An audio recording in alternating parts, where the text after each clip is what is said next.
সুবহানাহু ওয়া তাআলা তার পবিত্র কালামের মধ্যে বলছেন, আল্লাহ সুবহানাহু ওয়া তাআলা তার পবিত্র কোরআন মাজিদের মধ্যে বলছেন, الذي خلق الموت والحياة ليبلوكم أيكم أحسن عملا وهو العزيز الغفور। আল্লাহ পাক রব্বুল আলামিন তার পবিত্র কালামের মধ্যে বলছেন, আমি তোমাদের মাঝে সৃষ্টি করেছি, আমি তোমাদের মাঝে সৃষ্টি করেছি জীবন এবং মৃত্যু। আমি মরণ এবং জীবনকে তোমাদের মাঝে সৃষ্টি করেছি শুধু তোমাদের পরীক্ষা করার জন্যে, শুধু তোমাকে পরীক্ষা করার জন্যে যে কর্মে কে সবচেয়ে তোমাদের মধ্যে উত্তম। তোমরা কি আল্লাহ রাব্বুল আলামিনকে মানছো কি মানো না? কে আল্লাহ সুবহানাহু ওয়া তাআলাকে প্রভু বলে মানছো, আর কে আল্লাহ সুবহানাহু ওয়া তাআলাকে প্রভু বলে অস্বীকার করছো? এর জন্য আমি তোমাদের মাঝে জীবন এবং মৃত্যুকে সৃষ্টি করেছি। আল্লাহ পাক রব্বুল আলামিন পবিত্র কালাম সূরা বাকারার মধ্যে বলেছেন, সেই সব মানুষের উদ্দেশ্য করে বলছেন, এই যে মানুষরা তোমরা শুনো, তোমরা যারা আমাকে ভুলে গিয়েছো, যারা তোমরা ভুলে গিয়েছো যে তোমাদের একদিন মৃত্যু গ্রহণ করতে হবে।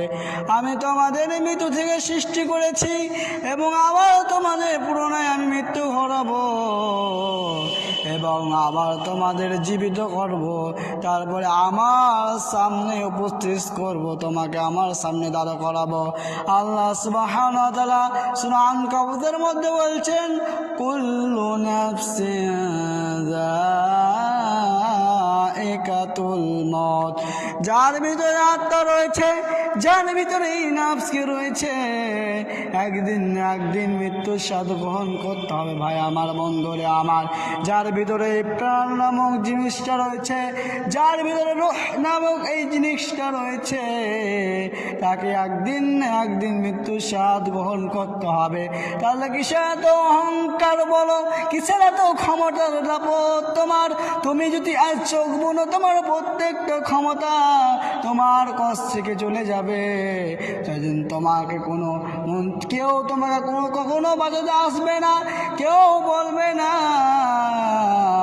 যে ভাইটা আমার মরে গিয়েছে আর 1 ঘন্টা থাক, কেউ বলবে না। সব বলবে কখন তার জানাজা হবে, কখন তার কাফন দাফন হবে। এই কথাটাই শুধু তোমাকে বলবে, সবাইকে বলা বলি করবে, সবাই সবাইকে, আর কেউ একবারও বলবে না আমার ভাইটা জান্নাত যাবে না জাহান্নাম যাবে। তুমি যদি আজকে চোখ বুনে নাও ভাই আমার, বন্ধুরে আমার,